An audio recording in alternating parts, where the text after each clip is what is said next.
Molecular forces, molecular forces. देखो molecular forces की अपन बात करें तो टू टाइप्स के फोर्सेस होते हैं। देखिए एक तो स्ट्रॉन्ग मॉलिक्यूलर फोर्सेस, मतलब समझ में आ रहा है ना, मॉलिक्यूल्स के बीच लगने वाले अट्रैक्शन या फोर्स, ठीक है ना। तो देखिए कितने टाइप के होते हैं समझना आप। देखो मॉलिक्यूलर फोर्सेस,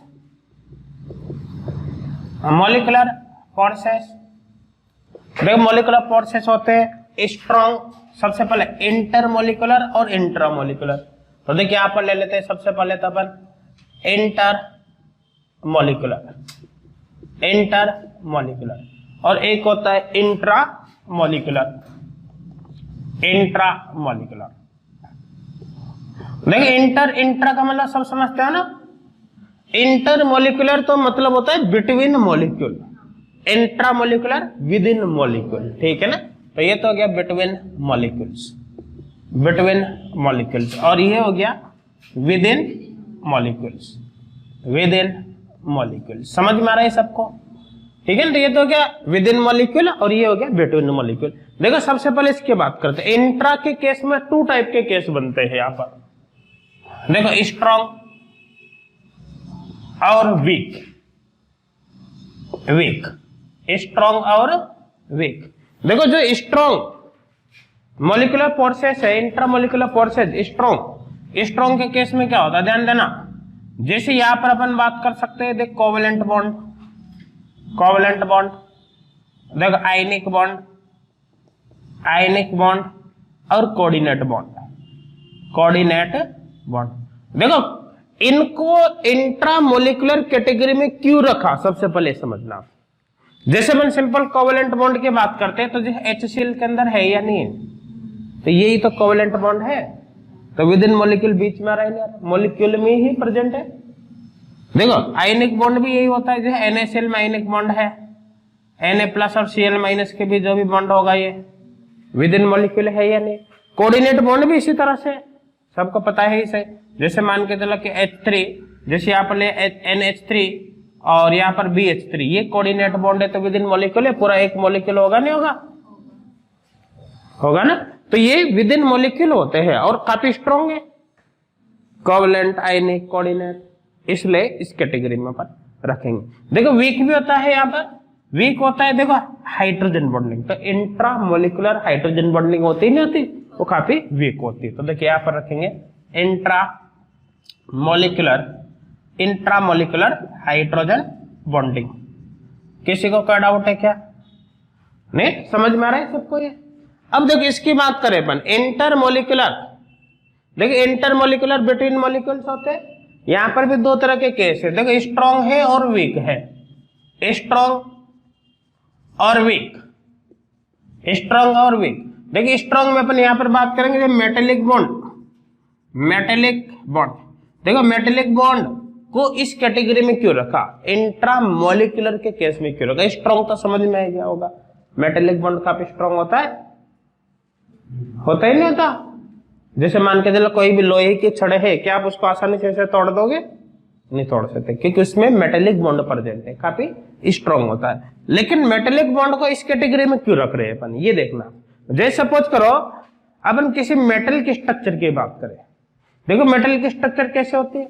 जैसे समझो आप लिथियम मेटल है, तो भाई lithium metal lithium plus ion की फॉर्म में प्रेजेंट होगा, प्लस इलेक्ट्रॉन। तो एक्चुअली क्या होता है, जितने भी मेटल है, मेटल एटम है, सब आयंस की फॉर्म में आ गए।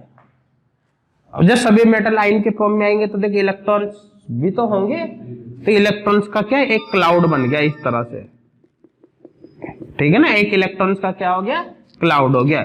अब उस इलेक्ट्रॉन क्लाउड के अंदर बीच बीच में जो मेटल आयन है ना, वो डिस्ट्रीब्यूट रहते हैं इस तरह से, इस तरह से, इस तरह। और इनमें क्या आ गया, ये इलेक्ट्रॉन क्लाउड है। तो कहने का मतलब यहाँ पर क्या होता है, मेटल की जो स्ट्रक्चर होती है वो इस तरह से होते हैं कि जो इलेक्ट्रॉन क्लाउड बनता है उसके अंदर मेटल आयन बीच बीच में डिस्ट्रीब्यूट रहते हैं। तो देखो इन मेटल आयन्स के बीच में इलेक्ट्रॉन्स आ गया ना, तो इलेक्ट्रॉन्स आते हैं, इनके बीच का जो अट्रैक्शन है वो खत्म हो, सॉरी रिपल्सन है वो खत्म होगा नहीं होगा। भाई अगर पॉजिटिव पॉजिटिव डायरेक्ट होते तो पास में थोड़ी आ सकते हैं, लेकिन इनके बीच मान लो इलेक्ट्रॉन आ गया, तो इलेक्ट्रॉन इसको भी अट्रैक्ट करेगा, इसको भी करेगा, तो ये बीच का जो रिपल्सन है वो क्या होगा, खत्म हो जाएगा। ये मेटेलिक बॉन्ड होता है। तो मेटेलिक बॉन्ड में जो कॉन्स्टिट्यूट पार्टिकल है मेटल के, वो ये आयन ही तो है। तो यहां पर क्या हो रहा है कि दो आयन के बीच अट्रैक्शन लग रहा है, यो बस वो अट्रैक्शन इलेक्ट्रॉन की वजह से लगेगा और डायरेक्ट नहीं लगेगा। लेकिन जो भी है कुल मिला के ये हो गया ना, तो ये एक मॉलिक्यूल थोड़ी है, बल्कि इसका तो कॉन्स्टिट्यूट पार्टिकल Li+ है या नहीं।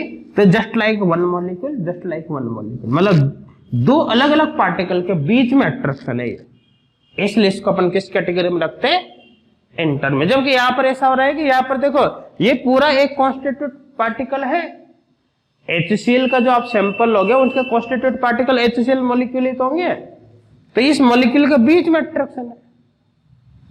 NaCl का आप जब कुछ भी सैंपल लोगे तो उसके कॉन्स्टिट्यूट पार्टिकल NaCl है, तो ये बीच में आ रहा है फोर्स विद इन, इसलिए इसको इस कैटेगरी में रखा। जबकि यहां पर कॉन्स्टिट्यूट पार्टिकल ही एटम है, ये आयन है, और ये इनके बीच में आ रहा है, ये पूरा एक मॉलिक्यूल थोड़ी है, कॉन्स्टिट्यूट ये है, इसलिए इसको किस में रखा, विद इन मॉलिक्यूल्स, मतलब इंटर मॉलिक्यूलर के केस में। अब देखो एक होता है वीक, ये समझ में आ गया ना सबको, कोई डाउट है क्या, नहीं है ना।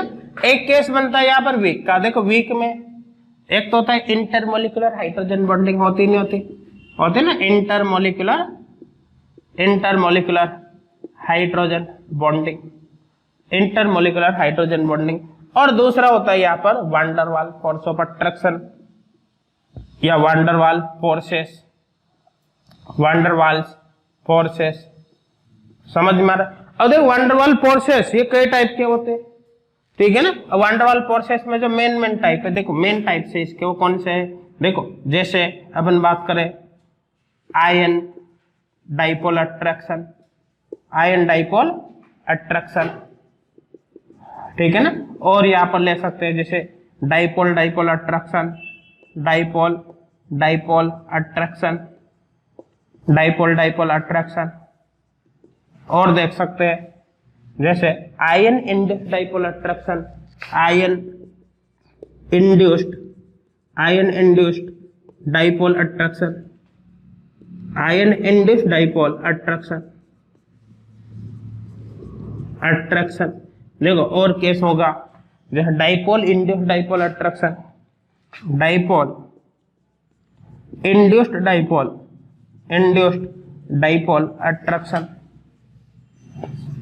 ठीक है, डाइपोल इंड्यूस्ड डाइपोल अट्रैक्शन। देखो और केस होगा, देखो instantaneous force of attraction, instantaneous force of attraction, या इसको डिस्पर्जन फोर्स बोलेंगे, डिस्पर्सन फोर्स, या फिर London force,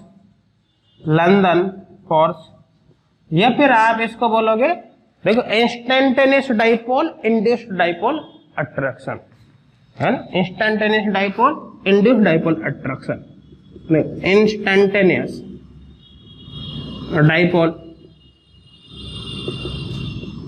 induced dipole attraction, induced dipole attraction. तो देखो ये केस होते हैं बेसिकली। देखो इंटरमोलिकुलर, उसके अंदर दो केस, स्ट्रॉन्ग जिसमें मेटेलिक बॉन्ड होगा, वीक इसके अंदर इंटरमोलिकुलर हाइड्रोजन बॉन्डिंग और वांडर वाल फोर्स है।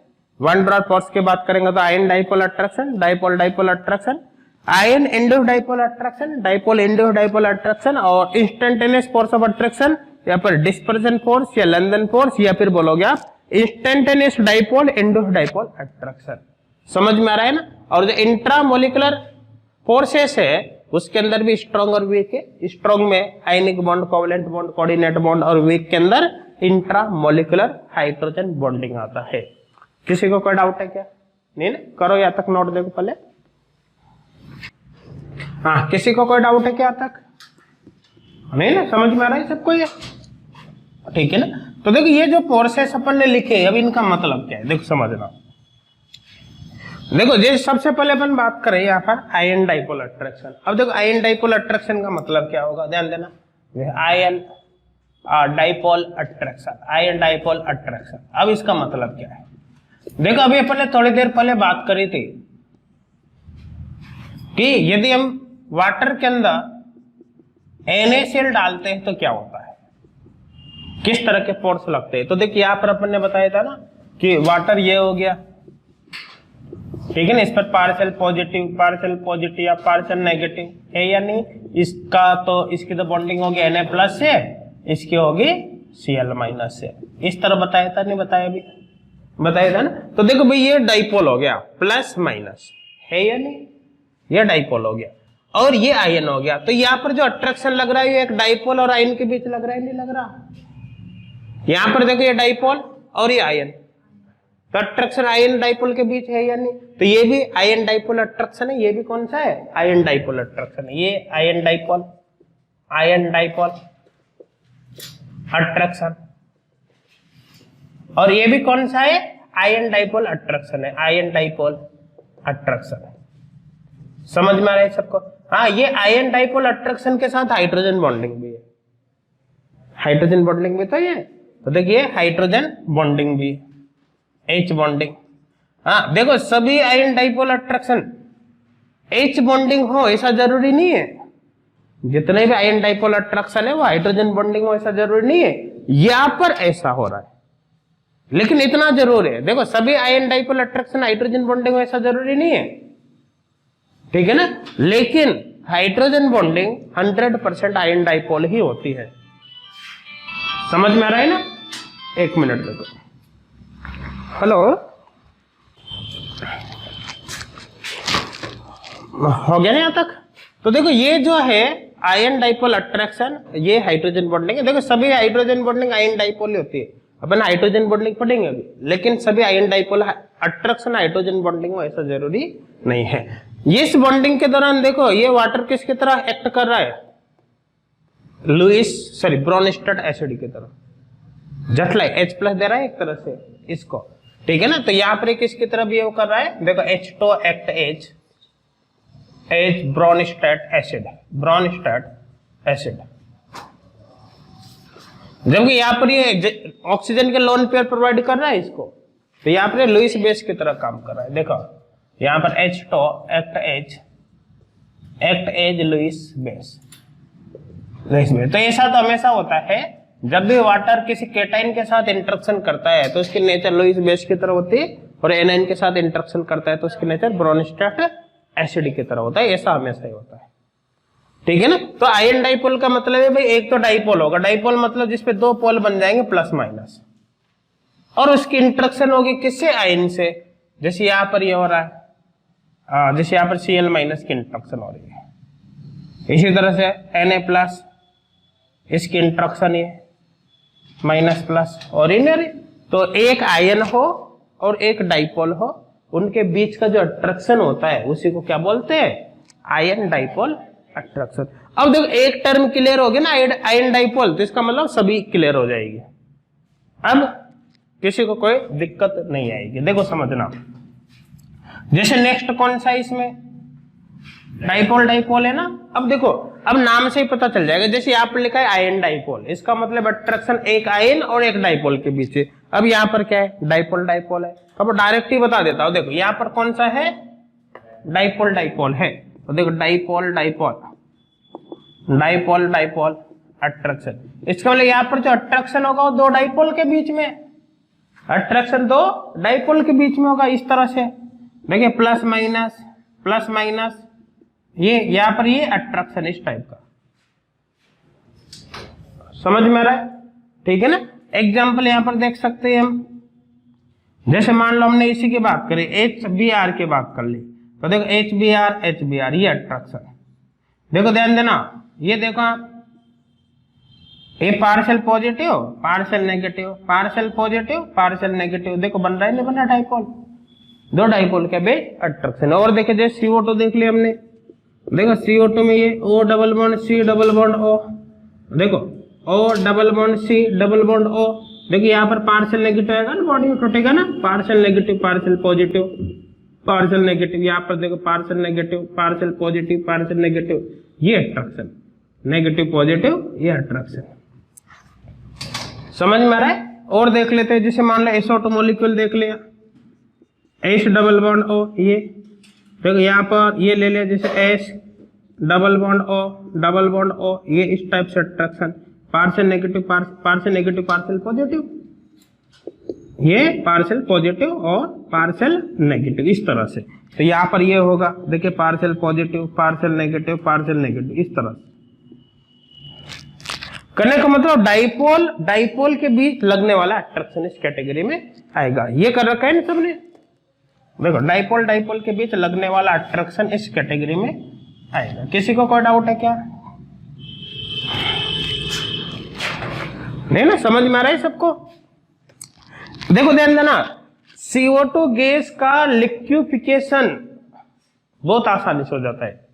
SO2 गैस को भी आसानी से लिक्विड के अंदर कन्वर्ट किया जा सकता है। क्यों किया जा सकता है? डाइपोल डाइपोल अट्रैक्शन निकाल, क्योंकि ऐसे अट्रैक्शन की वजह से इनके मॉलिक्यूल आसानी से एक दूसरे के पास में आ जाते हैं। जब मॉलिक्यूल दूर है और वो आसानी से एक दूसरे के पास में आ गए, तो एक तरह से गैस से लिक्विड में कन्वर्ट होने की कंडीशन में तो अपने आप ही आ गए ना। तो थोड़ा सा प्रेशर अप्लाई करोगे, थोड़ा सा टेम्परेचर कम करोगे, जिसमें ये लिक्विड के अंदर कन्वर्ट हो जाएगी। मतलब ज्यादा कुछ करने की आवश्यकता नहीं है। CO2 गैस को तो सॉलिड में भी आसानी से कन्वर्ट किया जा सकता है ना? इसको क्या बोलते? CO2 गैस, सॉलिड CO2 को क्या बोलते हैं? Dry ice. सॉलिड CO2 को क्या बोलते हैं? Dry ice. लिख लेना आप यहाँ पर, सॉलिड CO2 इसको बोलते हैं ड्राई आइस। समझ में आ रहा है इन सबको? किसी को कोई डाउट है क्या? देखो नेक्स्ट है ion induced dipole attraction. Ion induced dipole attraction, ion induced dipole, induced dipole attraction, ion induced dipole attraction. समझ में आ रहा है? देखो आयन इंड्यूस्ड डाइपोल अट्रैक्शन, इसके नाम से पता चल रहा है। देखो एक तो आयन है और दूसरा क्या डाइपोल है, लेकिन डाइपोल के आगे क्या लिखा हुआ है? इंड्यूस्ड। इंड्यूस्ड का मतलब है वो डाइपोल नहीं था, वो किसी के प्रभाव में डाइपोल बना है। समझ में आ रहा है? तो ये देखो आप यहाँ पर, जैसे एक तो आयन है, एक तो भाई आयन ही है, प्लस हो सकता है या माइनस हो सकता है, लेकिन दूसरा आयन नहीं, दूसरा सिंपल एटम हो सकता है या नॉर्मल मॉलिक्यूल हो सकता है। ठीक है ना? अब अपन ने क्या किया, देखिए ये इलेक्ट्रॉन क्लाउड हो गया, इसका जो भी जितने भी इलेक्ट्रॉन है ये इलेक्ट्रॉन क्लाउड हो गया। अब अपन ने क्या किया, ये समझा आप तो कि एक जो सिंपल गैस है, जैसे O2 मान लिया, H2 मान लिया, इस तरह से, या सिंपल ये भी हो सकता है जैसे इनर्ट गैस मान लिया, हीलियम, नियोन, आर्गन, क्रिप्टॉन, इस तरह से, और उसके अंदर आपने क्या आयन्स मिला दिए। आयन्स मिलाते क्या होगा, ये गैसेस मॉलिक्यूल इनका कांटेक्ट में आएंगे, नहीं आएंगे? आयन के में आएंगे ना। तो ये आयन क्या करेगा, इनके इलेक्ट्रॉन क्लाउड को तो अपने तरफ खींचने लग जाएगा, और जो न्यूक्लियस है उसको प्रतिकर्षित करेगा, रिपल करेगा। ठीक है ना? जैसे ये जो न्यूक्लियस होगा ये तो इससे दूर चला जाएगा, ये पॉजिटिव हो गया ना, यहाँ पर पॉजिटिव आयन, आयन बना रहा है सिंपल, और ये इलेक्ट्रॉन क्लाउड इसकी तरफ शिफ्ट हो जाएगा। तो यहाँ पर एक्चुअली क्या होगा, ध्यान देना, ये पॉजिटिव आयन और इसका इलेक्ट्रॉन क्लाउड तो भाई किधर आ गया, इलेक्ट्रॉन क्लाउड तो किधर आ गया, इधर, और इसका जो न्यूक्लियस है वो इधर शिफ्ट हो गया। तो देखो ये पहले तो नॉर्मल मॉलिक्यूल एटम था, लेकिन इसके इफेक्ट से ये किस में कन्वर्ट हो गया, डाइपोल में। तो इसके प्रभाव में कन्वर्ट हुआ ना, इसलिए इसको बोलोगे इंड्यूस्ड डाइपोल। तो देखो ये इंड्यूस्ड डाइपोल है, इंड्यूस्ड डाइपोल, इंड्यूस्ड डाइपोल। समझ में आ रहा है यहाँ तक? और जबकि ये क्या है, आयन हो गया। तो इनके बीच में जो अट्रैक्शन लग रहा है अब, ये अट्रैक्शन, ये ही क्या होगा, आयन इंड्यूस्ड डाइपोल अट्रैक्शन। तो देखो ये होगा ion induced dipole attraction, ion induced dipole, ion induced dipole attraction. किसी को कोई डाउट है क्या? नहीं ना? समझ में आ रहा है सबको? ये कर रखा है सबने, ऊपर वाला कर रखा है ना? देखो नेक्स्ट कौन सा फोर्स है, कौन सा है नेक्स्ट, है ना? Dipole, induced dipole attraction. तो देखो नेक्स्ट है dipole induced dipole attraction, dipole induced dipole attraction, dipole induced dipole attraction. समझ में आ रहा है? Dipole induced dipole attraction. देखो ध्यान देना, आप समझना इसमें।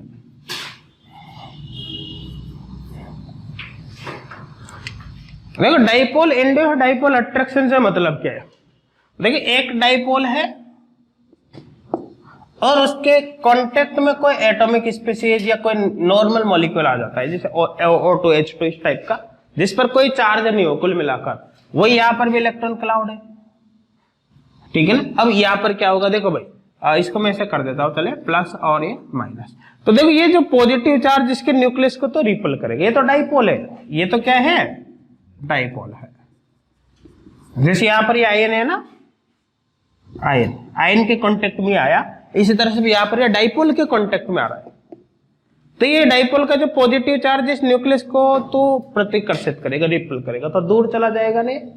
और जो इलेक्ट्रॉन क्लाउड है इसको ये अट्रैक्ट करेगा, करेगा नहीं करेगा, करेगा ना। तो अट्रैक्शन की वजह से भाई इलेक्ट्रॉन क्लाउड तो आ गया इधर, और जो न्यूक्लियस है वो कहां चला गया, वो दूर चला गया। समझ में आ रहा है सबको? कोई डाउट है क्या? नहीं है ना। तो देखो इस कंडीशन में क्या होगा, देखो ये तो हो गया भाई डाइपोल, ये डाइपोल है, और ये कन्वर्ट किस में हो गया, इंड्यूस्ड डाइपोल में, ये इलेक्ट्रॉन क्लाउड इधर आ गया। अब इनके बीच अट्रैक्शन लगेगा ना, लगेगा ना। ये जो अट्रैक्शन होगा, देखो ये तो डाइपोल, ये तो डाइपोल है, जबकि ये क्या है, इंड्यूस्ड डाइपोल है, ये है इंड्यूस्ड डाइपोल, इंड्यूस्ड डाइपोल। समझ में आ रहा है सबको? अब यहां पर बीच में जो अट्रैक्शन लग रहा है इसी को हम कहेंगे डाइपोल इंड्यूस्ड डाइपोल अट्रैक्शन, ठीक है ना। देखो dipole, dipole induced dipole, induced dipole attraction. समझ में आ रहा है? डाइपोल इंड्यूस्ड डाइपोल अट्रैक्शन ये होगा। किसी को कोई डाउट है क्या?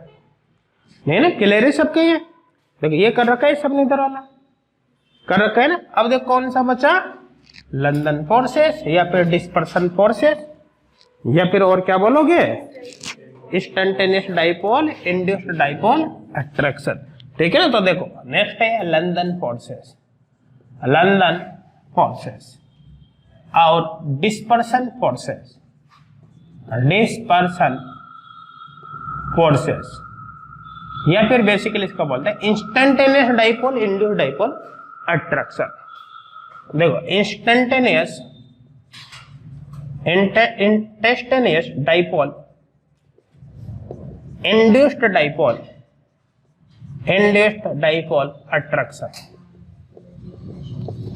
समझ में आ रहा है ना? देखो ध्यान देना, ये सबसे वीक फोर्सेस होता है, सबसे कमजोर फोर्स कौन सा है, लंदन फोर्स होता है, ठीक है ना। सबसे वीक होता है, ठीक है ना, वीकेस्ट। चलो डायरेक्ट ऐसे देख लो, यहां तक कोई डाउट तो नहीं है ना। अब देखो ध्यान देना, समझना इसमें आप, देखो इस टाइप का फोर्स लगता कैसे है। अच्छा एक बात और ध्यान देना, इसके बारे में सबसे पहले लंदन नामक साइंटिस्ट ने बताया था ना, लंदन ने, तो इसीलिए इसको अपन बोलते हैं लंदन फोर्सेस। समझ में आ रहा है ना?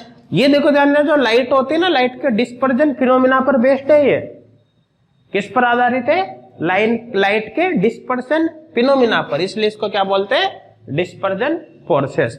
और साथ में देखो यहां पर क्या लिख रहा है, instantaneous dipole, instantaneous dipole induced dipole. देखो इंस्टैन्टेनियस का मतलब होता है जो बहुत कम समय के लिए बने। इंस्टैन्टेनियस डाइपोल का मतलब है ऐसा डाइपोल है जो क्षणिक रूप से, मतलब बहुत ही कम समय के लिए बनता हो, ठीक है ना। और इंड्यूस्ड डाइपोल का मतलब तो आपको पता है, इसे जो किसी दूसरे के प्रभाव में डाइपोल बने, ठीक है ना। तो देखो यहां पर होता क्या, ये समझा कि अगर हम केवल हीलियम गैस की बात करें, जैसे ये समझा हीलियम गैस के इलेक्ट्रॉनिक कॉन्फ़िगरेशन 1s2 है, और इसकी बात करें तो भाई ये यहाँ पर इलेक्ट्रॉन है। देखो हीलियम गैस ना तो किसी तरह का डाइपोल है, ना ही कोई आयन है, तो यहाँ पर क्या आयन डाइपोल अट्रैक्शन हो सकता है, नहीं होगा, क्योंकि आयन है ही नहीं। क्या आयन इंड्यूस्ड डाइपोल हो सकता है? आयन इंड्यूस्ड डाइपोल भी नहीं हो सकता। क्या डाइपोल इंड्यूस्ड डाइपोल हो सकता है? नहीं हो सकता, क्योंकि डाइपोल है ही नहीं। मतलब अभी तक पहले जो भी डाइपोल इंड्यूस्ड डाइपोल भी नहीं हो सकता, कुछ भी नहीं हो सकता, डाइपोल डाइपोल भी नहीं हो सकता। मतलब अभी तक जितने भी फोर्स पड़े उनमें से एक भी यहाँ पर पॉसिबल नहीं है। लेकिन क्या इनर्ट गैसेज को लिक्विड के अंदर कन्वर्ट नहीं किया जा सकता? क्या जा सकता? प्रत्येक गैस का द्रवीकरण पॉसिबल है, बस कंडीशन है कि उसका जो क्रिटिकल टेम्परेचर है उससे कम टेम्परेचर आपको करना पड़ेगा। वो आपकी प्रॉब्लम है, आप उस टेम्परेचर को कैसे लाते हो, क्रिटिकल टेम्परेचर को। अगर क्रिटिकल टेम्परेचर तक या उससे भी कम टेम्परेचर आप किसी भी गैस का कर देते हो तो आपको उसको प्रेशर अप्लाई करने पर वो गैस लिक्विड में कन्वर्ट हो जाती है। क्रिटिकल टेम्परेचर समझते हो ना सभी? क्रिटिकल टेम्परेचर या उससे ज्यादा टेम्परेचर हो ना तो किसी भी गैस को आप कितना भी प्रेशर बढ़ा दो उसको लिक्विड में कन्वर्ट नहीं किया जा सकता। तो कुल मिलाकर यहां पर देखना, इस केस में देखो instantaneous dipole, induced dipole, attraction का मतलब ये देखो अपने एनवायरनमेंट के अंदर कई तरह की एनर्जीज होती है ना। अब सपोज करो कि इस एटम ने थर्मल एनर्जी या लाइट की एनर्जी को गेन कर लिया। भाई एनवायरनमेंट में होती है बहुत सी प्रकार की एनर्जी। अब कुछ समय के लिए इन इलेक्ट्रॉन ने इस एनर्जी को क्या कर लिया? एब्जॉर्ब कर लिया।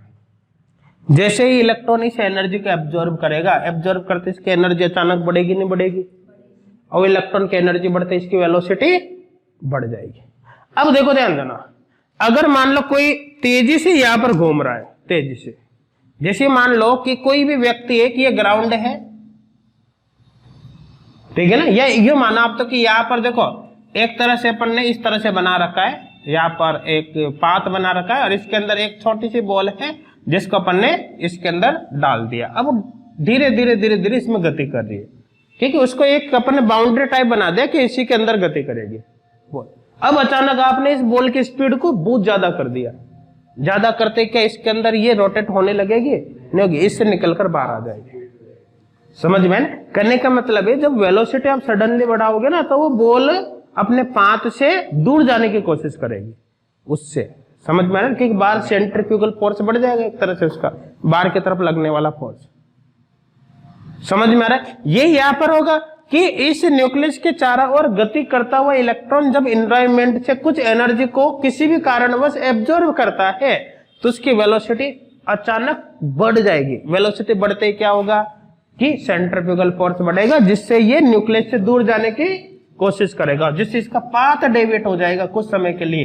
देखो पाथ डेविएट हो गया इसका इस तरह से, और इलेक्ट्रॉन न्यूक्लियस से क्या हो गया? काफी दूर चला गया।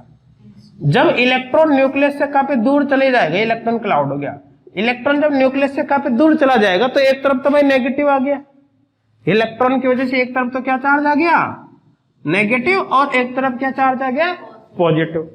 तो डाइपोल बना नहीं बना, लेकिन ये डाइपोल कुछ ही समय के लिए बना है।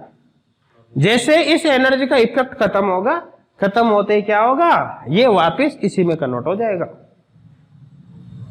ये डाइपोल वापस इसी में कन्वर्ट होगा। मतलब कुछ ही समय के लिए बनाना, इसलिए इसको आप बोलोगे इंस्टेंटेनियस डाइपोल। तो ये क्या होगा? Instantaneous dipole. समझ में आ रहा है ना? इंस्टेंटेनियस करने का मतलब ये क्या है? बनते बिगड़ते रहते हैं, कुल मिलाकर ये प्रोसेस चलेगा। इसमें कन्वर्ट हो गया, ये इसमें कन्वर्ट हो गया, ये चलता रहेगा। Instantaneous dipole. अब देखो ध्यान देना, जो भी आपने जिस भी गैस का सैंपल लिया, क्या उसमें एक ही एटम है?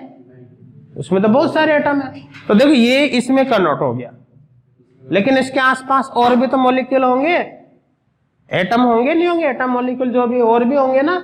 तो मान लो इसके पास में दूसरा कोई प्रेजेंट है। देखो ये तो हो गया भाई instantaneous dipole, instantaneous dipole, instantaneous dipole. अब इसके पास में सपोज करो कि कोई दूसरा एटम है, ये जिसके इलेक्ट्रॉन, तो ये क्या करेगा? इसके न्यूक्लियस को तो रिपल करेगा जिस समय बनाना है उस समय, और इनके इलेक्ट्रॉन को अट्रैक्ट करेगा। तो इससे क्या होगा? इससे भाई ऐसा होगा, देखो ये और ये यहाँ पर इंड्यूस्ड डाइपोल में कन्वर्ट हो गया ये। तो देखो ये तो इंस्टेंटेनियस डाइपोल है ये, लेकिन ये जो डाइपोल है ये तो इसके इफेक्ट से बना है, तो इंड्यूस्ड हुआ नहीं हुआ। तो ये डाइपोल कौन सा है? ये है इंड्यूस्ड डाइपोल। Induced dipole. समझ में आ रहा है नहीं आ रहा है यहाँ तक? ठीक है ना। ये इनके बीच में जब ये अट्रैक्शन लगेगा इसी को अपन कहते हैं लंदन फोर्स। इसको क्या बोलते हैं? London force. समझ में आ गया होगा।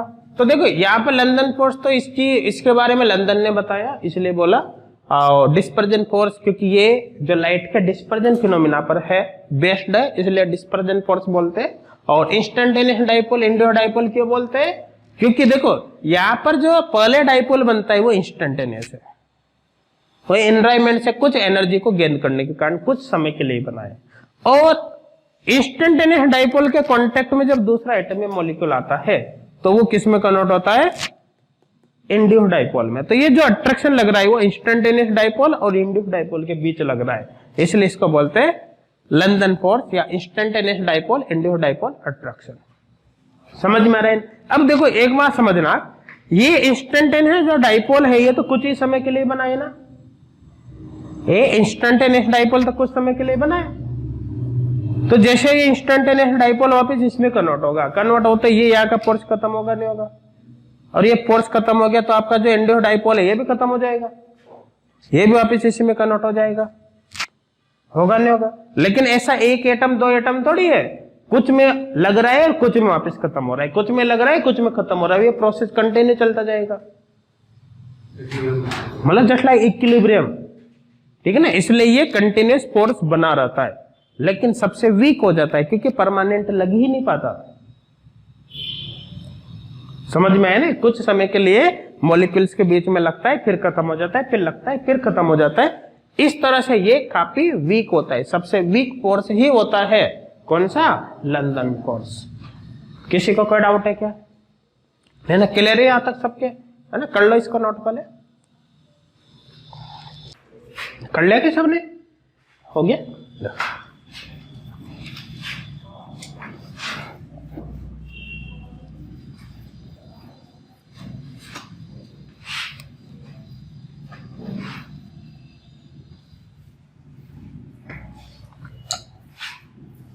तो देखिए यहां तक किसी को कोई डाउट है क्या? नहीं ना, समझ में आ रहा है सबको? अब देखो ध्यान देना, समझ लो। देखो अगर इनके अपन स्ट्रेंथ की बात करें तो स्ट्रेंथ का ऑर्डर क्या होगा? देखो order of bond strength, order of bond strength, bond strength. देखो ऑर्डर ऑफ बॉन्ड स्ट्रेंथ, देखो इनके बॉन्ड स्ट्रेंथ का ऑर्डर क्या होगा? देखो बॉन्ड स्ट्रेंथ का ऑर्डर होता है ionic bond, covalent bond, metallic bond, metallic bond, ion dipole attraction, ion dipole attraction, hydrogen bonding, hydrogen bonding, dipole dipole attraction, dipole dipole attraction, dipole dipole attraction, ion induced dipole attraction, ion induced dipole, induced dipole attraction, ion induced dipole attraction, dipole induced dipole attraction, dipole induced dipole attraction, dipole induced dipole attraction, और London forces. London forces, London forces सबसे weak force होता है London force. तो देखो order क्या होता है? Ion, आयनिक bond, covalent bond, metallic bond, ये तो सबसे स्ट्रॉन्ग होते हैं। ठीक है ना। अब बात करें अपन नॉर्मल इन फोर्स की, तो ion dipole attraction hydrogen bonding से स्ट्रॉन्ग होता है। फिर बाकी जो वनडरल फोर्स होते हैं वो हाइड्रोजन बॉन्डिंग के कंपेरिजन में वीक होते हैं।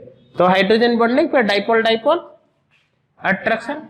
अब देखो यहाँ पर तो इंड्यूस्ड डाइपोल हो गया ना, इंड्यूस्ड होते थोड़ा कम हो गया, आयन इंड्यूस्ड डाइपोल, तो यहाँ एक आयन और इंड्यूस्ड डाइपोल के बीच अट्रैक्शन है, जबकि यहाँ पर डाइपोल इंड्यूस्ड डाइपोल के बीच अट्रैक्शन है। तो आयन में तो कंप्लीट चार्ज है, डाइपोल में पार्शियल चार्ज है, तो यहाँ पर थोड़ा और वीक हो जाएगा। और लंदन फोर्सेस के अंदर सबसे वीक होगा। क्यों होगा वो समझ में आ रहा होगा? किसी को कोई डाउट है क्या? नहीं समझ में आ रहा है ना? देखो नेक्स्ट है हाइड्रोजन बॉन्डिंग, हाइड्रोजन बॉन्डिंग। नहीं, यहां तक नोट कर लो, पहले यहां तक कर लो नोट।